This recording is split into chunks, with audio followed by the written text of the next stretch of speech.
Sa dernière apparition ici date du mois de décembre dernier. Béatrice Elom prenait part au conseil d'administration de Transparency International Cameroun en qualité de vice-présidente, un poste vacant depuis hier. La militante des droits de l'homme a quitté le rang des combattants hier mercredi en soirée. Son départ laisse un grand vide dans cette institution où elle a officié pendant des années. Madame Elom avait cette particularité d'être connue pour son activisme à l'égard des droits des femmes. Donc c'est une grande perte. C'est vraiment une grande perte pour nous tous.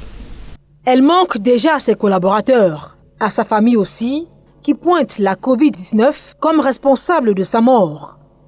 Des proches joints au téléphone ce début d'après-midi nous ont confié qu'elle portait le virus mais ne faisait pas la maladie. Elle s'est fait injecter volontairement sans avoir au préalable été testée. Ça aurait provoqué une embolie pulmonaire, une version différente de celle qui a envahi la toile depuis l'annonce du décès de la vice-présidente de Transparency International Cameroun. Il se dit qu'elle a eu une réaction allergique au vaccin anti-Covid-19.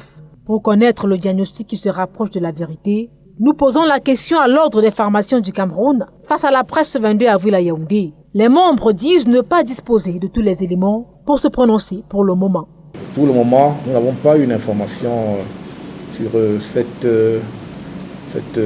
mort suite à l'injection. Ça peut être un décès dû à autre chose, mais je pense que les équipes du ministère de la Santé vont se mettre rapidement en place pour établir les faits si ils sont avérés.